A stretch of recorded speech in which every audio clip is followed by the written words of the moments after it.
Hello friends, कैसे हैं आप सब। जदयू और बीजेपी की भ्रष्ट मिलीभगत की भेंट चढ़ेगी 70वीं बीपीएससी परीक्षा। सबसे पहले आप ये समझ लो कि ये कोई पॉलिटिकल वीडियो नहीं है। आपको इसमें क्लैरिफिकेशन हम दे देते हैं। बार बार हमने कहा था कि आखिरी के जो 4 दिन है, जो सर्वर बिजी हुआ था, उसमें हमारी या स्टूडेंट्स की, किसी भी स्टूडेंट की कोई गलती नहीं है। आप ये लॉजिक नहीं दे सकते हो कि भाई आखिरी टाइम में सर्वर इसलिए बिजी हो गया क्योंकि अनसीरियस स्टूडेंट आ गए। फॉर्म भरने में 600 रुपए और 1200 रुपए लग रहे थे। बिहार के बच्चे 1200 रुपए महीने भर का रेंट देते हैं पटना में, और जो घर पे रहते हैं उनको उतना भी नहीं होता है कि वो रेंट दे पाए। तो ऐसे बच्चों के लिए पैसे का जुगाड़ करना, डिफरेंट सर्टिफिकेट का जुगाड़ करना, कई सारे सर्टिफिकेट उसमें मांगे गए थे, इन सबको वहां देना अपने आप में एक बड़ा चैलेंज है। आप इस चीज को समझो। अब जब आप ये चीज करते हो तो आप क्या वहां फैसला दिखा रहे हो कि आप बोल दे रहे हो अनसीरियस है। ये एक गलत बात है। ये पॉलिटिकल तुल भी पकड़ रहा है। देखो, हम स्टूडेंट है भाई, हमें हमारा समाधान चाहिए। वो किसी भी पॉलिटिकल पार्टी से आए तो हम उन्हीं को सपोर्ट करेंगे। बिहार लोक सेवा आयोग की तरफ से क्या मिली भगत चल रही है, इसको समझने की जरूरत है। और ये बहुत बड़ा अपडेट है, इसको हल्के में ना लो, जितना ज्यादा हो सकता है शेयर करो आप। 67वें बीपीएससी में क्या हुआ था आपको मालूम है। इसी के राह पे चल रहा है बीपीएससी। अच्छा, क्या जरूरी है भाई 2 से 3 दिन आप फॉर्म ओपन नहीं कर सकते? तो कितनी जरूरत है कि तुरंत आप एग्जाम लोगे ही लोगे। 20 बार साल में कैलेंडर अपना खुद बदलते हो।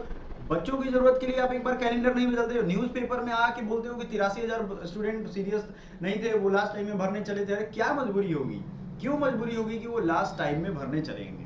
कुछ लोग ये भी आरोप लगा रहे हैं कि कोचिंग माफिया जो हैं उनके मिली भगत से ये दबाव बनाया जा रहा है कि नहीं एग्जाम टाइम से लिया जाए। तो हर साल एग्जाम लो ना, इतना ईमानदार अचानक बनने की क्या जरूरत है? जो बच्चे लटक गए हैं वो कितना परेशान हैं, आप ग्रुप हमारा ज्वाइन करो व्हाट्सएप का, उसमें वो मैसेज करते हैं, उनके दर्द को आप समझ पाओगे। कितने बच्चों ने कमेंट किया है कि उनको कितनी परेशानियां हुई हैं। आखिरी दिन उनको जाकर के वो सर्टिफिकेट मिला, और आखिरी दिन जब अपलोड करने गए या फॉर्म भरने गए तो वो खुला ही नहीं। दुख होता है यार। आप कैसे फेयर एग्जाम लोगे? किसी को एग्जाम में बैठने ही नहीं दोगे।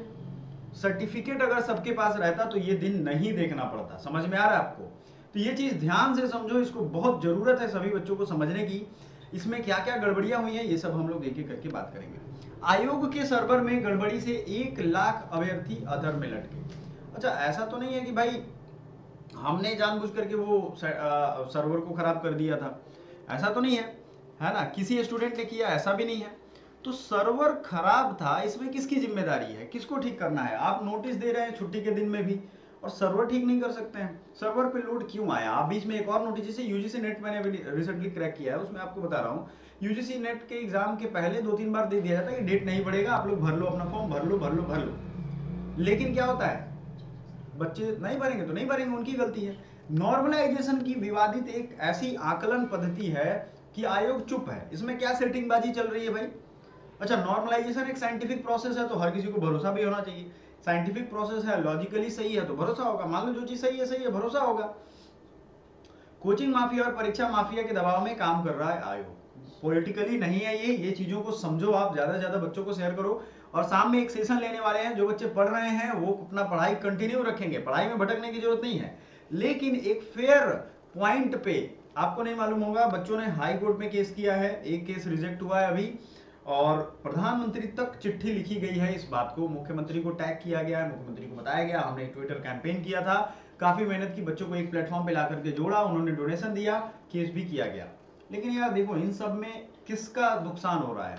ऑफिसर जो है उनकी तो कुछ भी नहीं हो रही है, लेकिन जो बच्चे हैं वो परेशान हो रहे हैं, भटक रहे हैं, टेंशन, फ्रस्ट्रेशन, और इतनी बड़ी वैकेंसी के बावजूद उनको मौका नहीं मिलेगा। ये एक बहुत बड़ा दुख होगा जीवन में।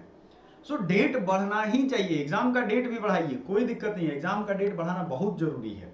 बात समझ में आया तो थोड़ा इसको शेयर करेंगे ना, मेहनत करोगे। अगर घर पे बैठ के भी चाहते हो कि चीजें हो तो थोड़ा शेयर करो, लोगों के पास भेजो ये चीज, और बदलाव होगा, जरूर होगा। आज से कल परसों में हम इसको अभियान के तौर पे आपको ढेर सारा अपडेट देंगे और ये चीजें क्लियर करेंगे। Thank you so much, bye for now.